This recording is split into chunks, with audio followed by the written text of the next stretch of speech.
Desde 2009, o mercado fala do fim da estabilidade CLT. É um discurso que eu escuto desde 2009. Escutei isso na faculdade, escutei isso na IB Morumbi, no curso de jornalismo, escutei isso na ISPM, onde eu fiz uma especialização em marketing digital para jornalistas lá. Eu escuto isso muito forte na internet desde 2015, quando eu conheci o Murilo Gun. Também ouvi isso já em 2006, quando eu fiz o curso de criatividade na fábrica de criatividade. Ou seja, desde que virou os anos 2000 chegaram, já se fala no fim da estabilidade, no fim do regime CLT de trabalho para muitas profissões, e que o comunicador, jornalista, publicitário, o cara do marketing, todo mundo tinha que aprender a se tornar um empreendedor para conseguir fazer as coisas acontecerem. Mas no mercado hoje, essa coisa do fim do CLT está se expandindo para outras áreas.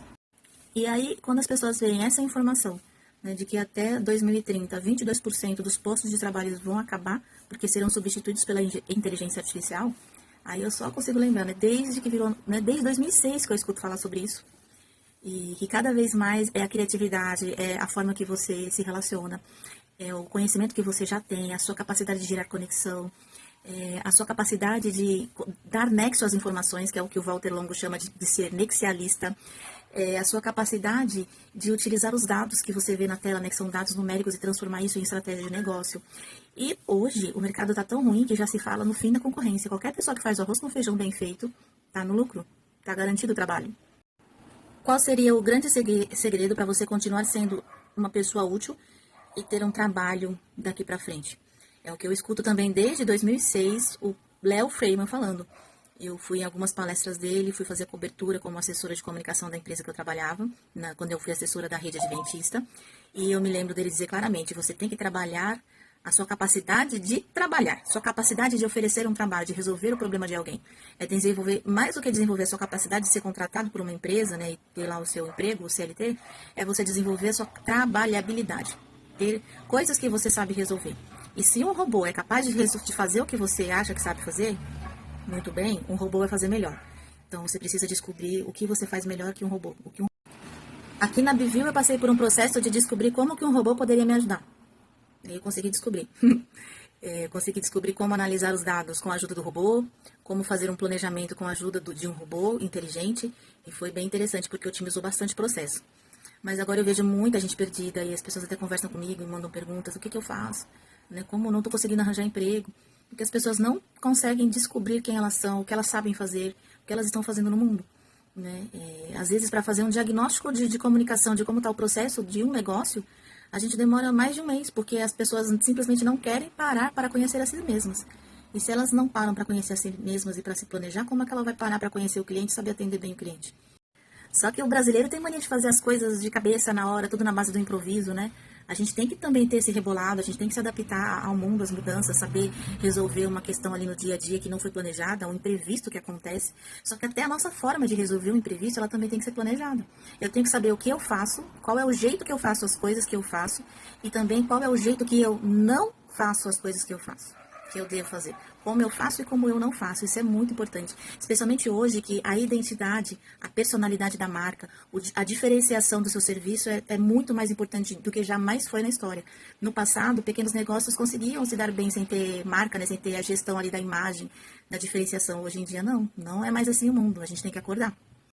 E diante de toda essa mudança, do lado de cá, sempre que eu vou conversar com o cliente, eu pergunto, o que você acha que pode melhorar no seu atendimento ao seu cliente? O serviço que você presta, onde ainda você pode melhorar? E a pessoa diz, acho que eu faço bem meu serviço, não tem onde melhorar. E não está faturando?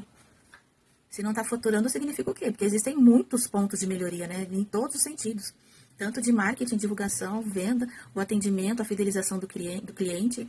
E aí, você vê o tamanho da ignorância da pessoa, quando ela diz que não tem o que melhorar. Tá tudo bem, tá tudo certo. Mas se a pessoa não tem o que melhorar, para que tá me contratando? Agora, para essa geração, para os prestadores de serviço de hoje, e também para os fabricantes, né, de produtos e tudo mais, nunca foi tão fácil se diferenciar, nunca foi tão fácil ter uma identidade que se destaque no mercado, porque tá péssimo para trabalhar. Tá horrível de conseguir funcionários para trabalhar. Se você é um pouquinho acima da média, que é péssima, a nossa média é péssima, tipo, tudo nota zero, tudo nota vermelha, tá? Então, se você consegue fazer muito bem alguma coisa, que seja um arroz e um feijão muito bem feito, você já tá na frente. Até porque não tem sentido você servir ali um bife maravilhoso, ter um acompanhamento maravilhoso, se o arroz com feijão, né, não tá bem feito. Perde o sentido aquele prato, né? Quando eu estava de manhã na reunião com a consultora do Sebrae, aí ela vai fazer comigo um diagnóstico, né, do meu negócio aqui da Editora Bivio, é todo um diagnóstico. Aí ela já me mandou a lista de perguntas que eu vou ter que responder para ela antes do nosso próximo encontro. Eu achei muito legal, teve somente 2 perguntas ali, que são perguntas que eu ainda não faço para meus clientes, mas todo o resto são perguntas que eu já faço, inclusive eu faço muito mais perguntas. E o que eu achei muito legal é que eu já sei as respostas. Todas as respostas das perguntas que ela fez, eu já sei que responder. E é interessante que todos os clientes que chegam a mim, né, que precisam de um design de serviço, precisam repensar a estratégia do negócio, precisam construir ali uma marca, né, refazer a marca, né, ou fazer do zero algo que nunca foi pensado antes, as pessoas não sabem as respostas básicas. Mas isso não tem problema, obviamente, né? Por isso que eu tô aqui. Eu tô aqui para ajudar você a saber quais perguntas você tem que fazer para si mesmo. Porque as respostas, elas já existem. O que falta é a pergunta certa. Assim como na inteligência artificial hoje, são muitas todas as respostas que você precisa estão ali. Mas como você vai encontrar a resposta que você precisa? Você tem que saber fazer a pergunta certa. E essa tem sido a minha especialidade desde criancinha. Tanto é que foi assim que eu aprendi a ler e escrever. Eu aprendi a ler fazendo perguntas para todas as pessoas que apareciam na minha frente com alguma coisa escrita, e tudo que era escrito que eu via, que eu perguntava: o que está escrito aqui? E como você sabe o que está escrito isso? E foi assim que aprendi a ler sozinha a partir dos 3 anos de idade. Saber perguntar. Esse é o grande segredo. E a resposta está lá. Mas aí, dependendo da pergunta, você tem que conseguir olhar para dentro de si para encontrar a resposta. Mesmo na elaboração de um roteiro de uma peça de teatro ou de um roteiro de cinema, né? O que a gente aprende no curso de roteirista? Fazer as perguntas. O que o personagem vai fazer, como ele vai fazer, por que ele vai fazer, para quem, com quem, quando, onde. São perguntas que a gente tem que ter resposta. Aí que fica no não sei. Mas se você não sabe, então ninguém mais vai saber, né? Se não sabe, cria.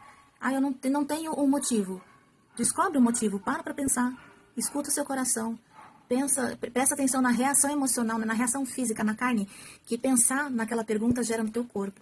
Porque as respostas precisam te trazer paz, precisam te trazer euforia, alegria, vontade de fazer. Precisa trazer refrigério, precisa trazer o sonho. Se não ativa nada disso, esquece, procura outro, até encontrar o que toca seu coração.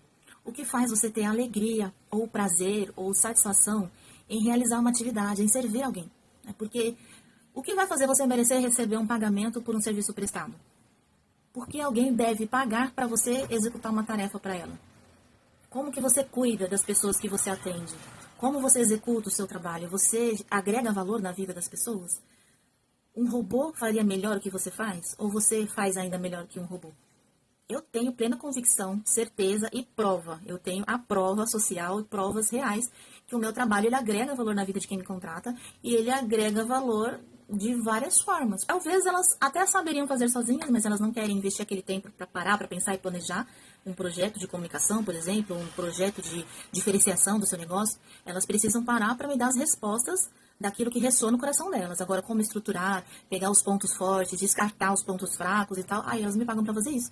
Elas me pagam para escrever a biografia da vida delas, elas me pagam para gerenciar o conteúdo e o design de serviço, que também faz parte do conteúdo. Né? Qual a história a empresa vai contar, qual história aquele serviço prestado conta, como ele agrega na vida do cliente. Eu recebo por isso. Que, tecnicamente, né, se você for ver, é algo que para o empresário saber fazer sozinho. Mas por que ele contrata alguém? Pelo mesmo motivo que quando eu vou ao restaurante, eu pago alguém para cozinhar para mim, sendo que eu também cozinho em casa e cozinho muito bem. E eu amo minha comida. Toda essa mudança que o mundo enfrenta, e com essa ameaça de perdas. Vixe Maria, eu sempre confundo. Cintia Chagas, cadê você? Com toda essa mudança, né, no cenário de trabalho e a substituição por robôs, você tem que ficar mais inteligente do que nunca. Como diz o Walter Longo, ninguém é mais poderoso do que um ser humano muito capaz, muito inteligente, com uma máquina muito poderosa, muito inteligente para ajudar. Então, a inteligência artificial está aí, chegou, a tecnologia está aí, chegou. E eu vejo muita gente, muitas pessoas próximas, queridas, muitas pessoas se queixando que não estão conseguindo se adaptar com todas essas mudanças, porque elas gostam de fazer aquilo que fazem do mesmo jeito, aquele jeito muito artesanal, muito moroso, né? Um processo que demora, e hoje em dia é tudo muito rápido. Só que a gente está numa situação, num período de revolução, que não adianta chorar. Não tem como. Da mesma forma que aqueles profissionais que fabricavam sapatos à mão, eles perderam o mercado, perderam seus ofícios quando veio a manufatura, que são aquele processo de fábrica em massa. Somente pessoas muito exclusivas, né, aquelas pessoas muito elegantes e requintadas, com muito dinheiro para pagar pelo serviço artesanal, continuaram contratando, né, um serviço artesanal. a mesma coisa no meu trabalho, né? Na produção de conteúdo, por exemplo. Tem gente que, tudo bem o conteúdo gerado pela IA, mesmo que venha todo torto, sem graça, sem pé nem cabeça, sem um raciocínio interessante, sem estética. Tem gente que tá ok aquele texto ali. Mas tem pessoas que preferem um texto mais elaborado, com alma, com essência, com história de verdade. Mas e você? O que é que você faz que vai ser substituído por um robô? Você já parou para pensar nisso? Qual etapa do seu trabalho, do serviço que você presta, que ele pode ser feito de forma repetida, sistemática e que uma inteligência artificial pode fazer e executar em seu lugar? Se existe essa possibilidade, acredite, isso vai acontecer e não vai demorar muito. E as crianças que em 2015 estavam na creche, estavam em idade de creche, quando elas chegarem na faculdade, vai ter muitas profissões que já vão ter acabado, que não vão existir mais, e vão ter profissões novas que nunca existiram e que não têm o curso na faculdade ainda. Minha filha, por exemplo, é dessa geração, da geração alfa, né, que em 2015 estava com 5 aninhos e vai entrar na faculdade e tudo diferente. Eu vi uma galera comentando que até psicólogos vão sumir do mercado, porque vai ser tudo via GPT. Que até os médicos vão sumir, os advogados vão sumir, mas calma, não é bem assim. Da mesma forma que a comida congelada não acabou com o restaurante gourmet, né? Não acabou. Não acabou com a feira com a feira. Tem a comida congelada para você comprar, mas tem a feira para você fazer. A feira continua existindo. Até o sapateiro que faz o sapato artesanal, ele ainda existe. É difícil de encontrar, custa caro pra caramba, mas ainda existe. A alfaiataria no vestuário também existe ainda, não é? Tem um monte de gente que usa. João Mena usa, Elton Euler usa, Ramon Galimberti usa. Eu usei o serviço de alfaiataria algumas vezes, pretendo usar mais porque é fenomenal, é muito incrível a peça ser feita exatamente para as medidas do seu corpo, de acordo com o seu gosto, você muda o que você quer, no que a pessoa lhe propôs. É maravilhoso, é um serviço maravilhoso. E eu trago essa experiência para o meu trabalho aqui, por mais que até às vezes no contrato tem o escopo ali, né, do que será prestado e tal, do serviço a ser desenvolvido, mas aí no meio do processo eu percebo que não é aquilo exatamente que o cliente precisa, né? Na prática, ele não está naquele momento ainda. Então, vamos mudar, vamos adaptar o que foi contratado com o que você precisa agora, porque não tem como você estar no segundo andar antes de construir o primeiro. A gente precisa voltar a ajeitar a base do primeiro andar para depois subir para o próximo. E eu faço isso.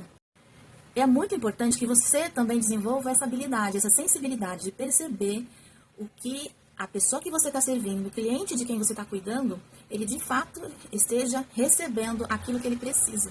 E nem sempre é exatamente o que foi contratado. A gente tem que ter esse jogo de cintura, essa inteligência visual e semiótica de olhar e ver que não cabe, ou olhar e ver que falta. É muito importante isso, tá? E repetindo, fazer bem feito, qualquer coisa que você faça bem feito, você já está na frente. Porque a gente está num mundo louco, um mundo desgracento de serviços mal feitos, de produtos de quinta categoria. Se você tem um produto que é bom, que dá resultado, você fideliza o cliente. Eu sou uma pessoa muito fiel à marca. Tem produtos que eternamente eu compro aquela marca. Nunca vou trocar. Agora, conta pra mim, o que você faz de um jeito que ninguém mais faz como você? E você não precisa ser o melhor, assim, eu ganhei o livro dos recordes nesse negócio. Não. Mas é algo que você faz do jeito que só você faz ali. O que da sua personalidade, do seu carinho, do seu amor, do seu propósito. Como que você faz algo que só você faz. Só você faz daquele jeito. Porque só existe um de você. Se só existe um de você, tem muita coisa que só você faz daquele jeito.